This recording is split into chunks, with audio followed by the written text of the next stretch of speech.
बोले जिनवाणी मात की जय हो, बोले स्वस्ति मात की जय हो। सुदृष्टि तरंगिणी नाम का ग्रंथ पंडित टेकचंद जी कृत और अपने उपाध्याय प्रमेश जी का स्वरूप चल रहा है, जिसमें 25 गुण की बात आई थी, 11 अंग और 14 पूर्व। उसमें से 11 अंगों में से 6 अंग अपने हो गए थे। एक हो गया आचारांग अपना, दूसरा अपना सूत्रकृतांग, तीसरा स्थानांग, चौथा समवायांग, पांचवा अपना हो गया व्याख्या प्रतिज्ञ और छठा ज्ञात्री कथांग। ये हो गए थे। और ज्ञात्री कथांग के पद बताए थे 5,56,000 पद बताए थे ना। और पांचवा जो था अपना व्याख्या प्रकृति अंग, उसके 2,28,000 पद बताए थे। और चौथा जो पद बताया था समवायांग, उसके 1,64,000 पद बताए थे। तीसरा जो बताया था स्थानांग, उसके 42,000 बताए थे। दूसरा जो था वो सूत्रांग, जिसके 36,000 बताए थे। और पहला था आचारांग, जिसके 18,000 पद बताए थे। डबल और ज्यादा है। अब 141 पेज पर 7वां अंग, श्रावक का आचार, 11 प्रतिमाएं तथा श्रावकों को धर्म कर्म रूप कैसे प्रवर्तना इत्यादि का कथन जिसमें हो, वो उपास का अध्ययनांग है। इसमें 11,70,000 पद हैं। कितने? 11,70,000 पद हैं। इसमें श्रावक का आचरण कैसा होना चाहिए, यानी रत्नगण श्रावकाचार, इसका प्रतीक समझो। श्रावक का आचरण कैसा होना चाहिए। और जो पहला आचारांग था उसमें यति की बात आई थी, मुनिराज का आचरण कैसा होना चाहिए, वो मूलाचार है, समझो। ठीक है। और ये है रत्नगण श्रावकाचार, समझो, इसका प्रतीक। पर इसमें पद कितने? 11,70,000 पद होते हैं। मेरे पास एक ग्रंथ पड़ा, उपास का दिनांग नाम का ग्रंथ है मेरे पास, पूरा पड़ा हुआ है। हाँ, पर वो श्वेतांबर मत से है, उन्होंने सब अंग के नाम रखे हुए हैं। वो मेरे पास है, उपास का ध्यानांग नाम का। हाँ, है, सारा वर्णन है, परंतु उसमें फर्क है। अपने थोड़ा बाकी है वर्णन बहुत सारा उसमें, कॉमन है ना वो तो भाई आचार्य। श्रावक का आचरण कैसा होना चाहिए, 11 प्रतिमा तो उसमें एक ही सब में। श्रावकों का धर्म कर्म रूप कैसा प्रवर्तन करना इत्यादि का कथन जिसमें होता है, उसका नाम है उपास का अध्ययनांग।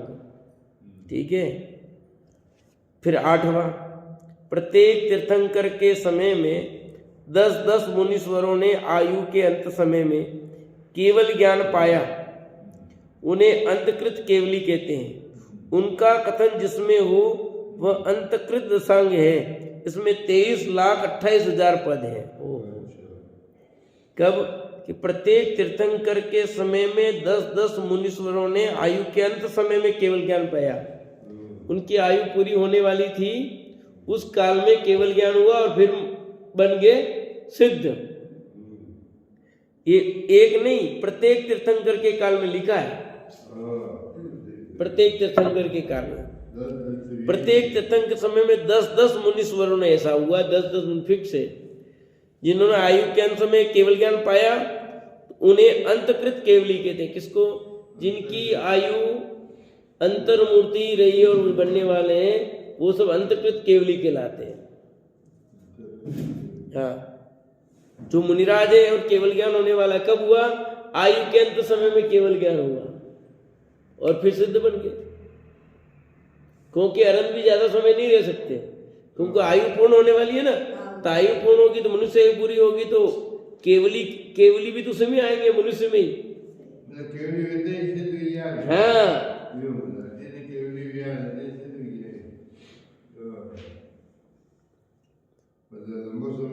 नहीं, उक्त का उनका कथन जिसमें, ऐसे अंतकृत जो मुनिराज हैं उनका वर्णन जिसमें होता है, वे अंतकृत दशांग है। इसमें 23,28,000 पद है। प्रत्येक तीर्थंकर के समय में 10-10 मुनीश्वर बहुत उपसर्ग सहकर ऐमिंद्र हुए।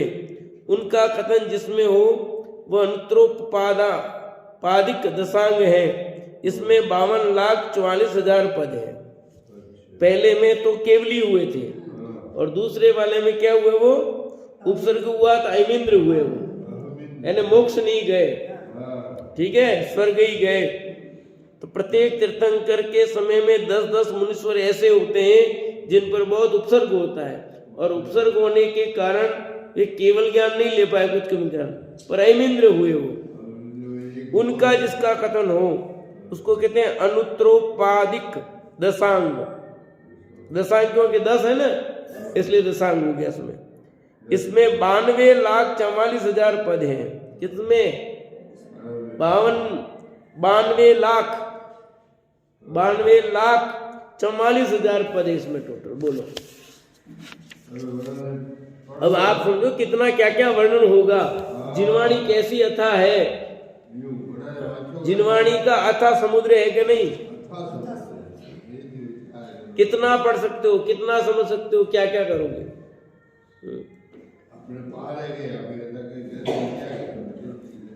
दसवां अंग जिसमें त्रिकाल संबंधी होनार बताई गई है।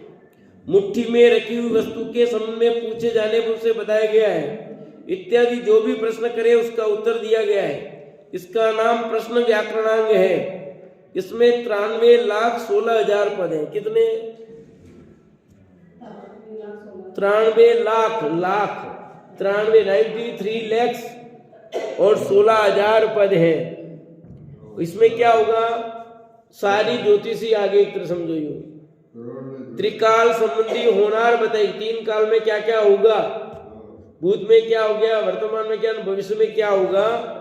मुट्ठी में रखी वस्तु में कोई प्रश्न, मेरी मुट्ठी में क्या है, तो जो है वही बताएंगे।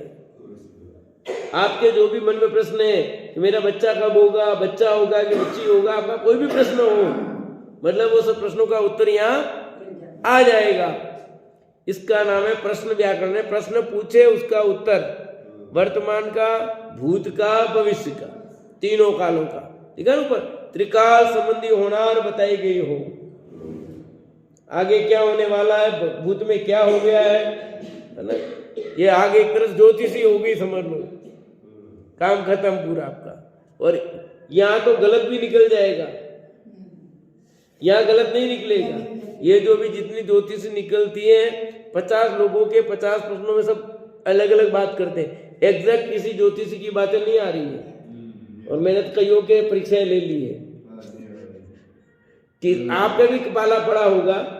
एक ये कहता, दूसरा ये कहता, तीसरा ये कहता, सबके अलग अलग मत। एक मत क्यों नहीं है, सब एक मत आना चाहिए ना भाई। वही जैसे कुंडली मानो तो कुंडली तो एक ही है ना, तो उस कुंडली में जो भी व्याख्या करे सबकी एक आनी चाहिए गणित के अनुसार। और अलग अलग आ रही, इसका मतलब सही नॉलेज नहीं है, सही ज्ञान नहीं है। ये एक कहता है कि ऐसा योग बैठता है, एक कहता है ऐसा योग है, एक ऐसा ऐसा हो जाएगा, तो होगा क्या? सही ज्ञान नहीं दे रहा। जैसा भी कह दी कि नहीं कांग्रेस पार्टी की बल्ले बल्ले है, कांग्रेस पार्टी जीतेगी, राजस्थान में भी, उधर भी जीतेगी, और नहीं जीत पाई। 5 राज्यों में वो एक ही हुआ। और कितने ज्योतिष कह रहे थे, कुछ नहीं कह रहे थे। इससे बढ़िया दिए एग्जिट पोल ठीक थे।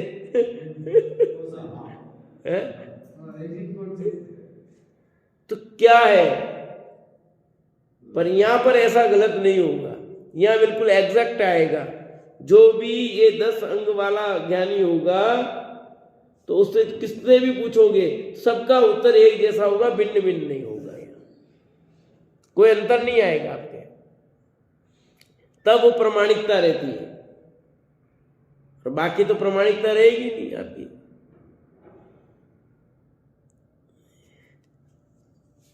इसका नाम प्रश्न व्याकरण है। प्रश्न पूछे उसका उत्तर है।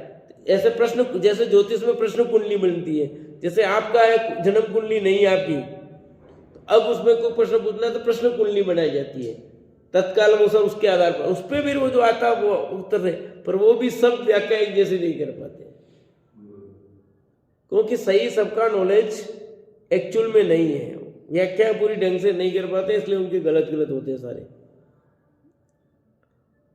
11वां जिसमें कर्म का उदय होने पर जिस जिस प्रकार से जीव ने शुभाशुभ रस बांधा तथा वे कर्म जिस जिस प्रकार के उदय में आएंगे, इन सब का कथन है वह विपाक सूत्रांग है। इसमें 1,84,00,000 पद है। ये आ गया कर्णान योग, समझो। वो एक ज्योतिषी आ गया, ये कर्णान योग आ गया, चरणान योग भी आ गया था आपका, ठीक है, कर्णान योग भी आ गया और ज्योतिष भी आ गया। इसमें कहते हैं कि जिसमें कर्म का उदय होने पर जिस प्रकार जीव ने शुभ शुभ रस बांधा और वे कर्म किस पर उदय में आएंगे, उन सब का कथन। कौन से कर्म का उदय आएगा नहीं आएगा, कौन से गुणस्थान में, क्या अपने पढ़ा था ना, इस गुणस्थान में इतने कर्म का उदय होता है, दूसरे गुणस्थान में इतने, तीसरे में इतने, चौथे में इतने, 14 गुणस्थान का सारा उदय देखा था, बंद देखा था, विच्छुति देखी थी सारी, इसी ग्रंथ में भी है ना। तो वो जो आया वो विपाक सूत्रांग, विपाक माने उदय, तो विपाक सूत्रांग होता है।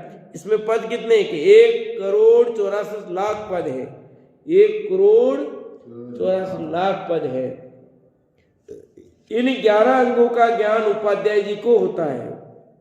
उपाध्याय परमेश्वरी होगा, उसको 11 अंग और 14 पूर्व का ज्ञान होना चाहिए। इसलिए वर्तमान में ज्ञान नहीं होता तो उपाध्याय नहीं हो सकते। वर्तमान में उपाध्याय एक गुणधारी 11 अंग 14 पूर्व के धारी कोई होता ही नहीं, एक अंग, इसलिए उपाध्याय नहीं होते। वर्तमान में कुछ लोग उपाध्याय बना रहे हैं, बनाया जा रहा है उनको, पर उपाध्याय परमेश्वरी के 25 मूल गुण होते हैं, वो होने चाहिए, पर वर्तमान में किसी को भी नहीं हो सकते। इसलिए अपन इतिहास में पढ़ते हैं तो जितने भी आचार्यों के ही नाम आए, उपाध्याय का किसी का नहीं। अब वर्तमान में कुछ लोग उपाध्याय बनाने लगे हैं जरूर संघों में। अब 14 पूर्व के नाम तथा स्वरूप लिखते हैं।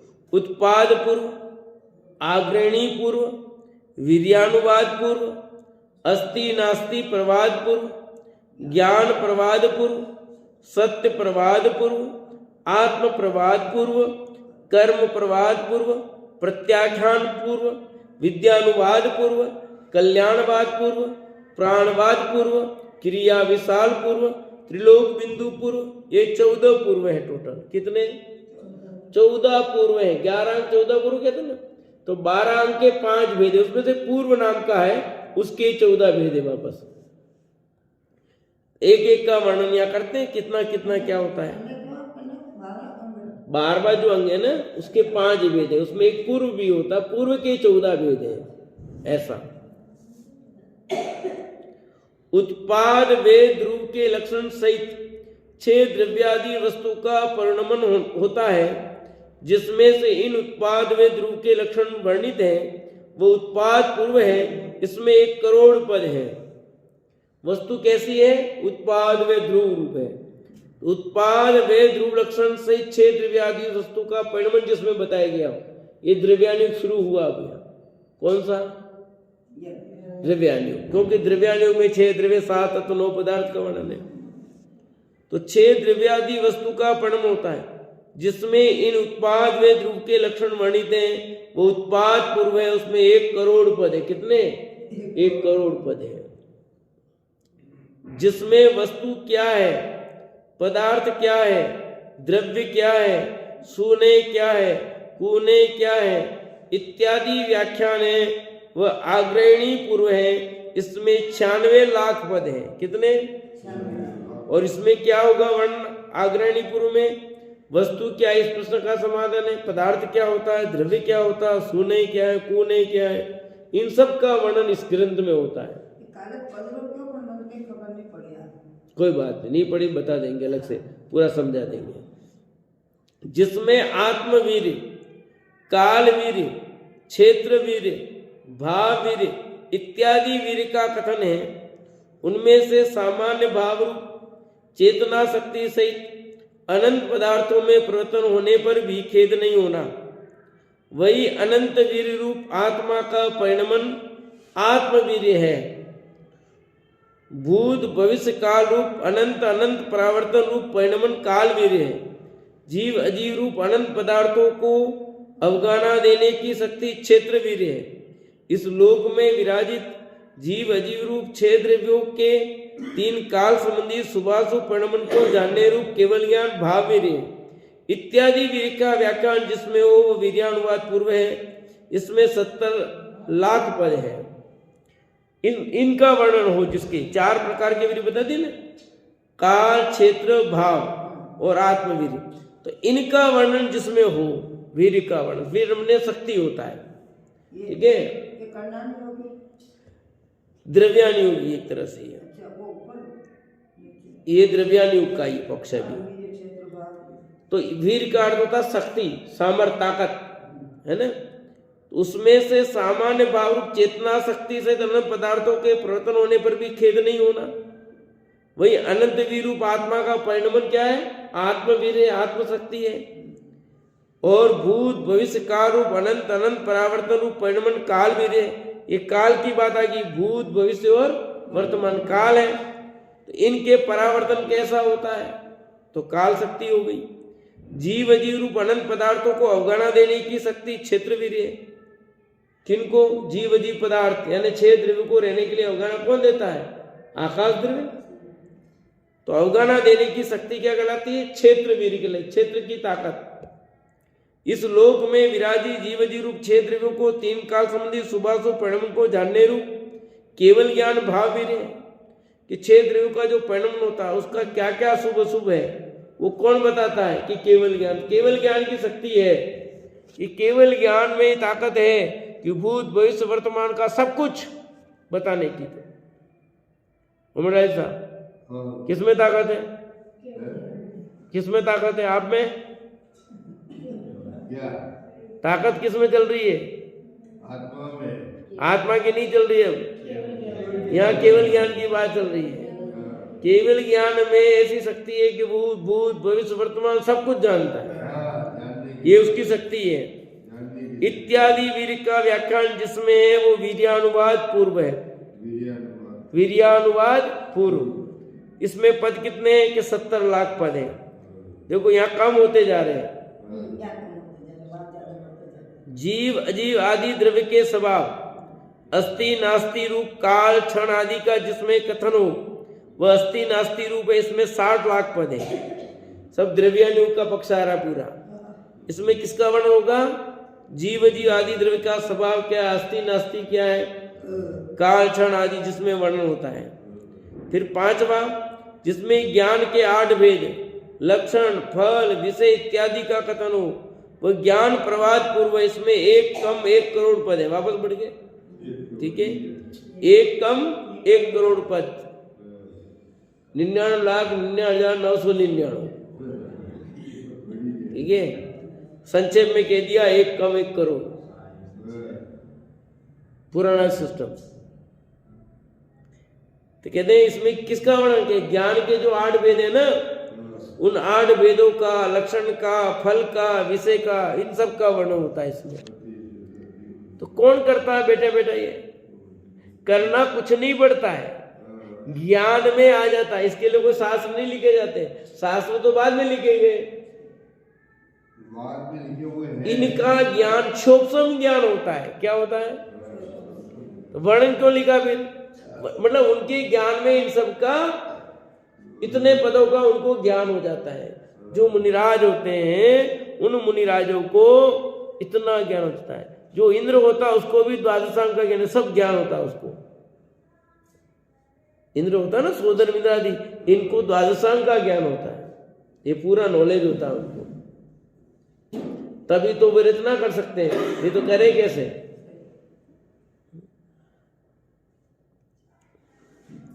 जिसमें वचन बोलने के अनेक पदों का यह सत्य वचन है, यह सत्य है, ऐसा निर्णय करते हुए नए प्रमाण द्वारा कथन है वह सत्य प्रवाद पूर्व है। इसमें 1 करोड़ 6 पद है।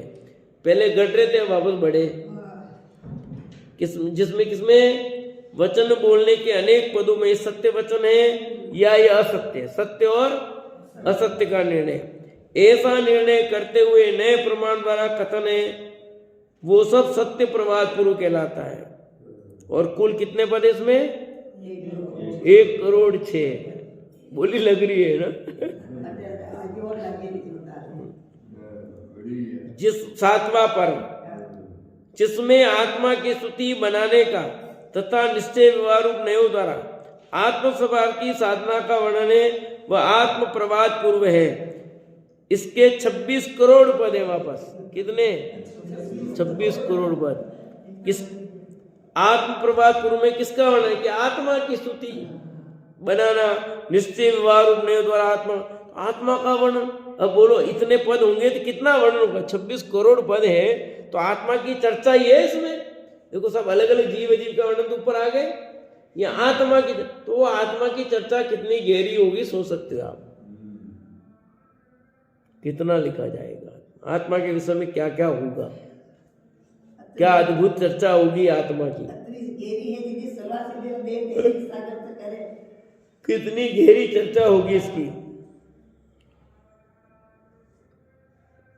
8 मूल कर्म के उत्तर भेद 148 हैं। यहां तक सब 7 पूर्व तो पूरे किसके थे भी? द्रव्यान योग के खाते में। अब ये आ गया कर्णान योग, समझो। 8 मूल कर्म के उत्तर भेद 148 हैं। उनका स्वरूप बंध रूप है। अमूर्तिक आत्मा ने इन कर्मों को कैसे बांधा? बंध के पश्चात जब तक आबादा काल पूर्ण नहीं हो, उदय में नहीं आते, तब तक सत्व है। सत्व ने सत्ता है। आबादा पूर्ण होते उदय होने पर कर्म अनुभाग रूप अपना रस प्रकट करके जीव को सुखी दुखी करते हैं, वह उदय है। इस प्रकार बंध उदय सत्ता रूप कर्म के परिणमित होने का वर्णन जिसमें हो, वह कर्म प्रभात पूर्व है। इसमें 1 करोड़ 80 लाख पद है। देखो पहले और आया था 11वें अंग में, आया था ना 11वें अंग में कर्म के उदय की बात। यहाँ बंध भी है, उदय भी है, सत्ता, सबका वर्णन हो। तो इसमें 1 करोड़ 80 लाख पद है। कितने? ये कर्णानुग की बात है इसमें पूरी। कर्म का उदय कैसे होता है, बंध कैसे होता है, विच्युति कैसे होती है, आबादा काल क्या होता है, आबादा काल कितने का होगा, कितना कितना पड़ेगा, सब वर्णन है। 9वां, जिसमें व्रत तप विधि, व्रत तप का फल, 4 निक्षेपों का विस्तार इत्यादि का कथन है, वह प्रत्याख्यान पूर्व है। इसमें 84 लाख पद हैं। ये आपका आ गया चरणानुग, है ना। व्रत तप विधि, व्रत तप का फल क्या है, 4 निक्षेपों का विस्तार क्या है, ये सब वर्णन होता है चरणानुग में आ गया। और इसमें 84 लाख पद होते हैं। 10वां पूर्व, अनेक विद्याएं साधने का विधान, साधने का उपाय। अब देख लो, ये विधान के सिद्ध होने योग्य तप जब जिसमें जिसे विद्या सिद्ध हो, इन मंत्रों से वर्णित विद्या सिद्ध हुई, ऐसा फल प्राप्त हुआ। इन विद्याओं को इतनी सामर्थ्य है, 8 प्रकार के निमित्त ज्ञान के भेद इत्यादि का कथन विद्यानुवाद पूर्व में होता है। ये 10वां पूर्व है, जिसमें मंत्र तंत्र है, साधना कैसे सिद्धि करें, इस मंत्र की साधना करोगे तो ये ऐसा करोगे, ये सब है। जिनागम में मंत्र भी है, साधना है, नहीं है ऐसा नहीं है। ज्योतिष भी है, लोग निषेध कर देते हैं, वो ठीक नहीं है। जिनागम में द्वादशांग में ज्योतिष भी आता है, तो निषेध क्यों करते? निषेध तो इसलिए किया है, टोडोमजी साहब ने लिखा मोक्ष मार्ग प्रकाशक में कि तेरे पास ज्ञान का विशेष हो तो इनका करो। अब अपने पास ज्ञान तो कम है और अपन ने इसमें दिमाग लगा दिया, ज्योतिषी वोतिषी इसमें तंत्र मंत्र में, तो असली काम तो रह जाएगा ना। यूं समझो, मैं रोज का 500 रुपये कमाता हूं, तो 500 रुपये रोज कमाता हूं, सबसे पहले मुझे क्या करना चाहिए? मेरे घर के दाल रोटी सब्जी की व्यवस्था करनी चाहिए कि मुझे अन्य फालतू खर्चे में, घर में आवश्यक तो वो है, वो खर्चा नहीं करके मैं टीवी ले आया और किस्तें भर रहा हूं 500 रुपये रोज की। ये बुद्धिमानी है कि घर में बच्चे भूखे मर रहे, पहले उनकी व्यवस्था करो। अतिरिक्त पैसा हो तो टीवी लाओ, तुम्हें मना नहीं है, तुम मर्जी हो जो चीज लाओ, गाड़ी लाओ, बंगला लाओ, तुम्हें मर्जी दो। पहले तो जो आवश्यक चीजें वो करो ना, जितनी पूंजी हो उसके हिसाब से काम करो। तो अपने ज्ञान की पूंजी थोड़ी है तो पहले क्या करना, तो उस ज्ञान की पूंजी का उपयोग पहले आत्मा को जानने के लिए उसमें लगाओ, द्रव्यान योग इसमें लगाओ। अब अतिरिक्त है समय भी, और ज्ञान भी अतिरिक्त है, तो फिर लगाओ आप उसमें। अब समय भी नहीं है और ज्ञान भी ज्यादा नहीं है तुम्हारे पास, और तुम उपयोग लगा रहे हो दूसरों में, हाँ? तंत्र मंत्र साधना में इसमें लगा रहे हो, ज्योतिष में लगा रहे हो, तो फिर क्या होगा? उपयोग तो इसमें लगाना ना, ये कहना है। बाकी जैन ज्योतिष भी है, जैन तंत्र मंत्र भी है, सब है, नहीं ऐसा नहीं है, और अनेक मंत्र है, पूरी व्याख्या है इसकी। निमित्त ज्ञान के 8 वेद निम्नलिखित हैं। निमित्त ज्ञान होता है निमित्त देख करके, कैसा हुआ तैसा होगा, ऐसा तैसा, निमित्त ज्ञान उसको। क्या होते हैं निमित्त ज्ञान? अंतरिक्षम भूमाय अंग सूर निमित्त नान विज नायो लक्षण सुपणे छिन्न वस्तु निमित्त नान भेदऊ। अंतरिक्ष भूमरु अंग स्वर व्यंजन निमित्त कहे गए, है स्वप्न लक्षण छिन्न वसु वेद ज्ञान निमित्त के।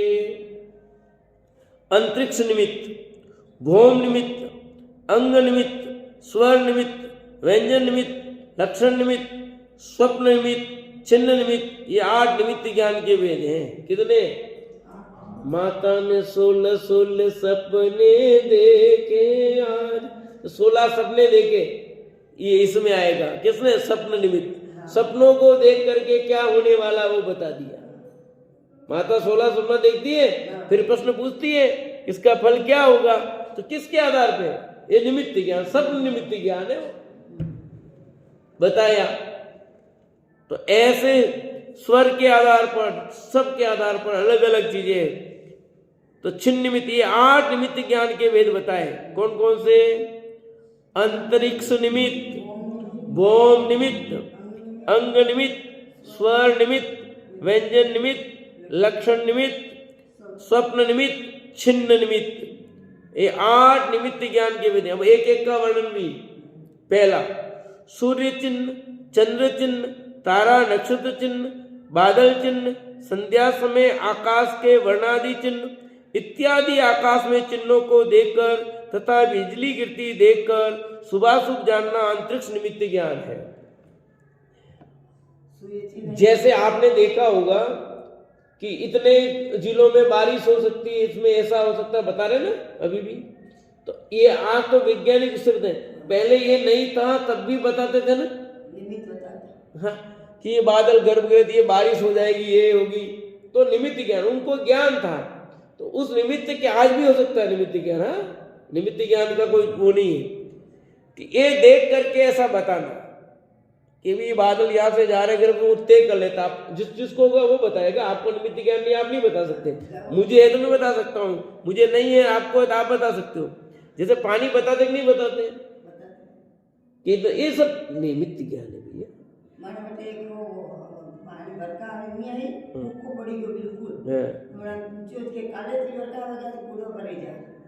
तो निमित्त ज्ञान के आधार पर बादलों के अंतरिक्ष में आकाश को देख करके अभी बता ही रहे ना, ये सिर्फ क्या है, ये वैज्ञानिक लोग बता रहे हैं, सब देख रहे क्या है, तो निमित्त ज्ञान उसके आधार पर बता रहे, इन क्षेत्रों में ये होगा, ये होगा, सब उनके आधार पर बता रहे सारी चीजें।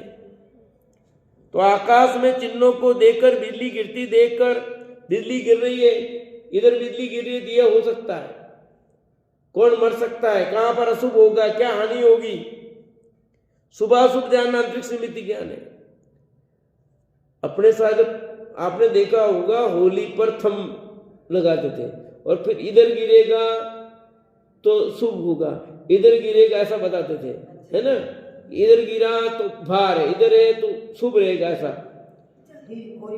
हाँ, तो जो थंब होता था होली का थंब, तो होली का थंब जलने के बाद किधर गिरता है, वो उस समय तय था, इधर गिरेगा तो शुभ है, इधर गिरेगा तो शुभ रहेगा ऐसा। तो वो और सही निकलता था, ठीक है ना। तो क्या था, निमित्त, भाई ऐसा होने पर ऐसा होता है ऑटोमेटिक। हवा अभी जैसे ठंडी ठंडी हवा आई तो अपन कहते हैं कहीं कहीं बारिश हो गई भैया, तो अनुमान ज्ञान है, वो अनुमान ज्ञान है, ठीक है ना। भूमि में रत्न, स्वर्ण, चांदी, पाषाण अधिरा भूमि के चिन्ह जानकर शुभाशुभ जानना भूमि निमित्त ज्ञान है। अब भूमि में रत्न है, स्वर्ण है, चांदी, पाषाण अधिरा भूमि के चिन्ह जानकर शुभाशुभ जानना, ये भूमि शुभ है का शुभ है। अभी भी ज्योतिष में क्या करते हैं, जमीन देखनी शुभ शुभ तो खड्डा खोदते हैं, हम खड्डा खोद के उसमें पानी भरते हैं, पानी भर के देखते हैं कि जमीन शुभ है का शुभ है, समझिएगी।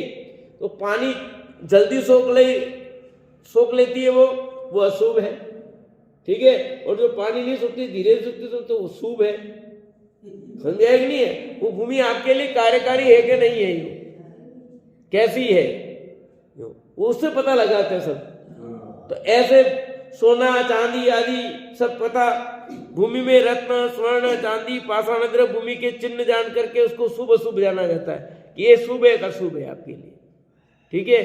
फिर सोना चांदी कितनी है आप देख लो, आज भी निकाला जा रहा है, इसमें इतना सोना है या इतनी चांदी है, आज करेंगे नहीं खोज, किसके आधार पर ये सब हो रहा है, यंत्र लगा के कर रहे पर है तो ज्ञान ही ना, निमित्त ज्ञान ये सब। ये मनुष्य त्रिंचों के शरीर के रस रुधिर प्रगति इत्यादि चिन्ह देकर शुभाशुभ जानना अंग निमित्त ज्ञान है। मनुष्य और त्रिंचों के शरीर में रस रुधिर प्रगति इत्यादि चिन्ह देख करके आज भी बताते हैं यह तिल है जिसका मतलब ये होगा 6 उंगली है, 5 उंगली है, 4 उंगली है, कट उंगली है, आपके हाथों की रेखाएं हैं। मनुष्य त्रिंचों के शब्द सुनकर शुभाशुभ होना जानना स्वर निमित्त कहलाता है, आवाज से पहचान लेना ये शब्द निकला इसका मतलब ये होने वाला है, स्वर निमित्त कहलाता है। वो जैसे व्यक्ति आया उसका पहला शब्द क्या निकला, जो पहला शब्द निकला उसके आधार पर अगला व्यक्ति जिसको स्वर निमित्त ज्ञान वो बता दे कि ऐसा होगा, हानि होने वाली है, लाभ होने वाला है, क्या होने वाला बता देगा, वो स्वर निमित्त कहलाता है। मनुष्य के शब्द जैसे आप देखो कुत्ते रोने लगते हैं तो अपन क्या कहते हैं, कोई कोई मरने वाला, किधर रो रहा है ये। भूकंप आने वाला हो तो गाय पशु दौड़ने लगते हैं, चिड़िया पीली होने लगती है तो बरसात होने वाली है, ये क्या है, निमित्त ही था, एक दूसरे निमित्त ही है और क्या है। कोई चिड़िया पीली हुई इसलिए बरसात हुई है, इसलिए तो हुई नहीं है। गाय दौड़ने लगी इसलिए भूकंप आया है क्या, कुत्ते रो रहे हैं इसलिए मर रहा है। पर अपन क्या कहते कुत्ते भा, अरे तुम्हारे भगाने तो तुझे मरेगा वो है। ये तो निमित्त ज्ञान है बस कि ऐसा ऐसा होता जैसा, तो जिन लोगों ने बताया है तो अपन भी उसके आधार पर कह देते हैं, जो चली परंपरा है उस परंपरा के आधार पर हम बात कहते हैं। पहले बिल्कुल सही निकलती थी, आज वो उतनी बातें सही नहीं हो गई है, पहले एग्जैक्ट निकलती थी सारी सही ज्ञान, आज वो चीजें इतनी, कुछ चीजें सही है कुछ नहीं होती है सही। फिर शरीर में तिल मसे अर्थात हाथ में, पैर में, हृदय में, मुंह पर इत्यादि अंग उपांग में तिल मसे देखकर शुभाशुभ होना जानना व्यंजन निमित्त ज्ञान है।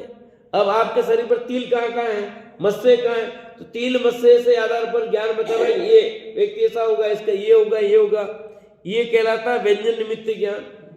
बोलो हाँ, अंग निमित्त ज्ञान, ये तो व्यंजन निमित्त है, अंग निमित्त तो चला गया पहले। अंग निमित्त में तो खून शरीर की बात थी और ये तिल मस्से की बात है, वो व्यंजन निमित्त ज्ञान कहलाता है। हृदय में, मुंह पर, कहाँ आपका तिल मस्सा है, यहां पर है तो ये आपके लिए शुभ है का शुभ है, यहां पर है तो कैसा रहेगा, कान पर है तो क्या है, यहां पर है तो क्या रहेगा, पेट वेद कहाँ है, आपके नाभि पर है, पैर में है, अन्य किसी अंग पर है, तो वो क्या रहेगा, शुभ अशुभ क्या रहेगा आपके लिए, वो सब ज्ञान बताया जाता है कि यहाँ पर अंग है तो ऐसा होगा।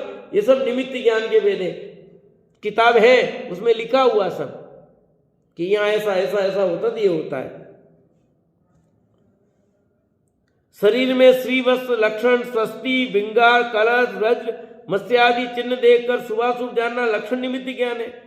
देखो शरीर पर श्री वस्त्र बना है, स्वस्ति बना है, श्रृंगार बना है, कलश बना है, वज्र बना होता है। ये कहते हैं ना माथे में जैसे लड़की जो भंवरा हो, भंवरा है तो लड़का होगा, उसके अगला भाई होगा, और भंवरी है तो क्या होगा, लड़की होगी, ऐसा ही कुछ कहते हैं। हाँ भाई ऐसा बताया था मुझे, इसलिए पता कि मेरी निपेक्षा थी उसको देखा था, अब इसके भाई होने वाला है माथे में छोटी में देखते हैं वो कौन सा भंवरा, आज तो मेरे को तो पता नहीं भंवरा भंवरी क्यों बोल रही जी, क्या भंवरा भंवरी पता है कि नहीं? ऐसा कहते हैं मतलब, तो क्या है ये सब? हाँ ये पता नहीं टेढ़ा क्या, मुझे भी तो पता नहीं है, कहते हैं जो सुना मैंने तो भंवरा भंवरी जो भी है, वो कौन सा भंवरा कौन सी भंवरी अभी तक पता नहीं मुझे तो पर ये बात कही जाती है ना, तो ऐसे भगवान के 1008 लक्षण का है ना, भगवान के कितने लक्षण गए? 1008 लक्षण। तो वही दे श्रीवत्स लक्षण, स्वस्ति, श्रृंगार, कलश, वज्र, मत्स्य आदि चिन्ह देख करके शुभाशुभ जानना।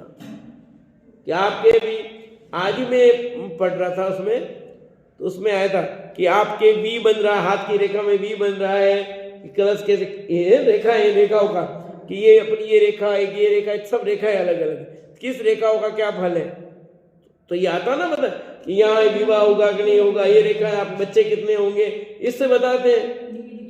हाँ, तो ये यहाँ पर लक्षण, तो आपका कौन सा चिन्ह बन रहा है, आपका वो बन रहा है चिन्ह, उस चिन्हों के आधार पर बताना, निमित्त ज्ञान। कोई वस्तु वस्त्रादि चूहादि पशुओं ने काटी हो, उसे देखकर शुभाशुभ चिन्ह जानना छिन्न निमित्त ज्ञान है। चूहे ने काट दिया आपका कोई चीज और किसी पशु ने काट दिया, उससे पता लगा ये हानि होने वाली, ये हो सकता है आपके, सुनिए नहीं, वो छिन्न निमित्त ज्ञान लाभ। जैसे स्वामी जी बैठने वाले थे, उनका फट गई थी धोती, तो उन्होंने कहा कि ये मार्ग मेरे को लग रहा है कि मार्ग सही, एक ज्ञान में आई बात नहीं, निमित्त ज्ञान खाली दिमाग में आया कि ये सही।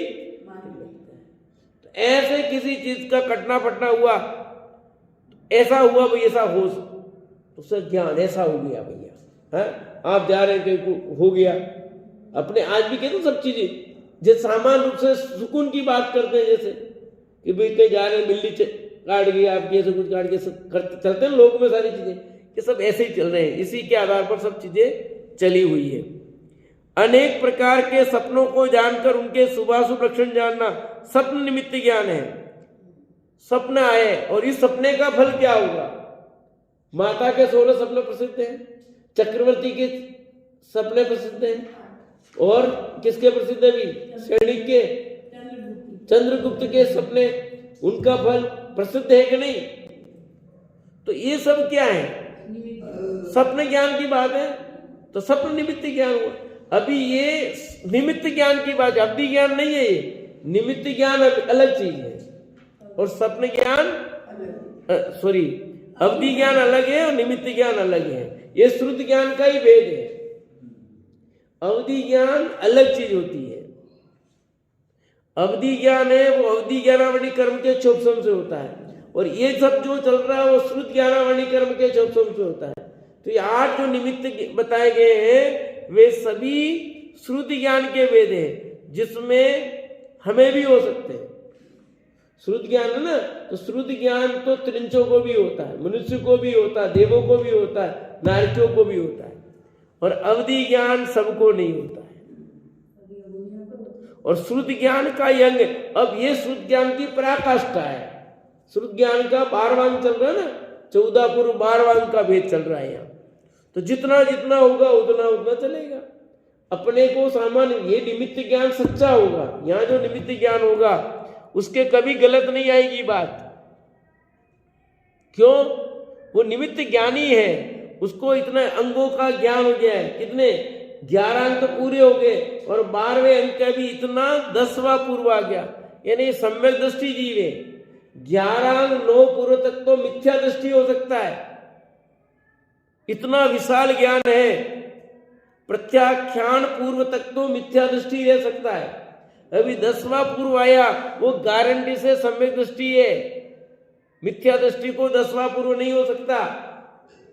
11 अंग और 9 पूर्व तक तो जीव मिथ्या दृष्टि हो सकता है, पर 11 अंग और 10 पूर्व वाला गारंटी से सम्यक दृष्टि होता है। तो सम्यक दृष्टि जीव ज्ञानी धर्मात्मा जीव है वो, और उसको ये जो निमित्त ज्ञान है 8 प्रकार का, उसकी जो बात होगी वो सही बताएगा, गलत नहीं कहा। इसने कहा मतलब वो होगा।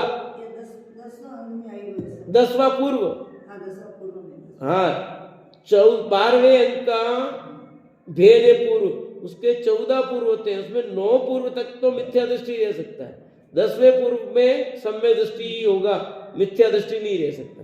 तो 10वें पूर्व में 8 प्रकार के निमित्त की बात है। तो इसने निमित्त के आधार पर जो बात कह दी कि ऐसा होगा, इसका मतलब वो होने वाला है। जैसे मुनिराज को एकदम, जब विष्णु कुमार मुनिराज को क्यों भेजा उन्होंने, किस आधार पर भेजा था?